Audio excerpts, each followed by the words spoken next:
হচ্ছে মানুষের লাশের উপর পা দিয়ে সংবিধান লঙ্ঘন করে অবৈধভাবে তারা ক্ষমতা আসছে। কদিন পর পরই ফাঁস হচ্ছে সাবেক প্রধানমন্ত্রী শেখ হাসিনার অডিও কল রেকর্ড। সেখানে দলীয় নেতাকর্মীদের সঙ্গে দেশের নানা বিষয় নিয়ে কথা বলতে শোনা যায় তাকে। সেখানে ছুড়ে দিচ্ছেন নানা হুমকিও। রোববার আবারও শেখ হাসিনার কণ্ঠে নতুন একটি ফোন আলাপ ছড়িয়ে পড়ে সামাজিক যোগাযোগ মাধ্যমে। এই ফোন আলাপে শেখ হাসিনার কণ্ঠের মতো একজন দলীয় নেতাকর্মীদের বিভিন্ন বিষয়ে পরামর্শ দেন। অডিও থেকে জানা যায়, সুইডেনে আওয়ামী লীগের পক্ষ থেকে দেশটিতে প্রতিবাদ সভার আয়োজন করেন দলটির নেতৃবৃন্দ। অনুষ্ঠানে শেখ হাসিনা ফোন কলে নেতাকর্মীদের সঙ্গে কথা বলেন এবং বিভিন্ন পরামর্শ দেন।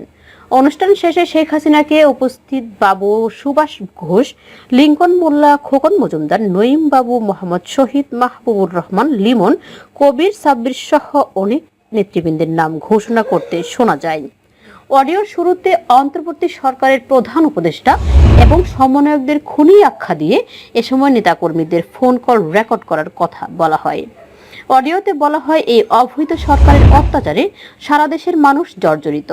কৃষক শ্রমিকরা বেকার হয়ে গেছেন, শ্রমিক আন্দোলন করছেন, সঙ্গে সঙ্গে গুলি করে মেরে ফেলা হয়েছে।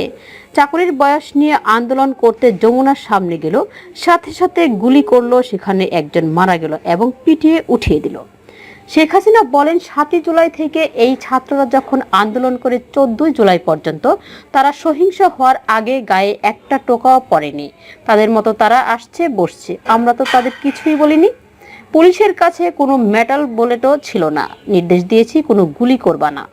পুলিশ ব্যারিকেড উঠিয়ে তারা ইচ্ছে মতো আন্দোলন করেছে। শুরু থেকে তো অনেক কিছু করা যেত, আমরা তো সেসব করিনি। তিনি বলেন, এই কোটা তো আমি বাতিল করে দিয়েছি। যেখানে কোনো কোটাই নাই সেখানে আন্দোলনটা কিসের জন্য ছিল? তারপর আমাদের মন্ত্রীরা তাদের বসে, তাদের সব দাবি মানা হয়।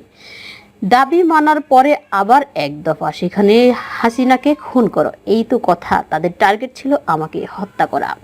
তিনি আরো বলেন, এখন আবার হত্যা মামলা দিয়ে বলে গণহত্যার বিচার হবে। গণহত্যার বিচার আমার না, বিচার হবে ইউনূসের।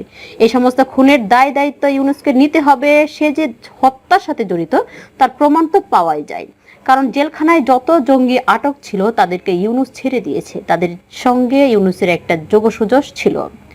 বাংলাদেশটাকে সে একটি জঙ্গি দেশ হিসেবে প্রতিষ্ঠিত করতে চায়। সাবেক প্রধানমন্ত্রী বলেন, শেয়ার মার্কেটে টাকা উধাও, ব্যাংকে টাকা নাই। ব্যাংকের টাকা উধাও, সেসব টাকা গেল কোথায়? 20 লাখ মেট্রিক টন খাদ্য আমি রেখে আসছি। এই কোটি পরিবারের জন্য টিসিবি কার্ড দিয়েছি। তিনি বলেন, দেশে যে অরাজকতা চলছে তার বিচার হবে ইনশাল্লাহ। এদের বিচার আমি করবই। Desk report, Oishi Bangla.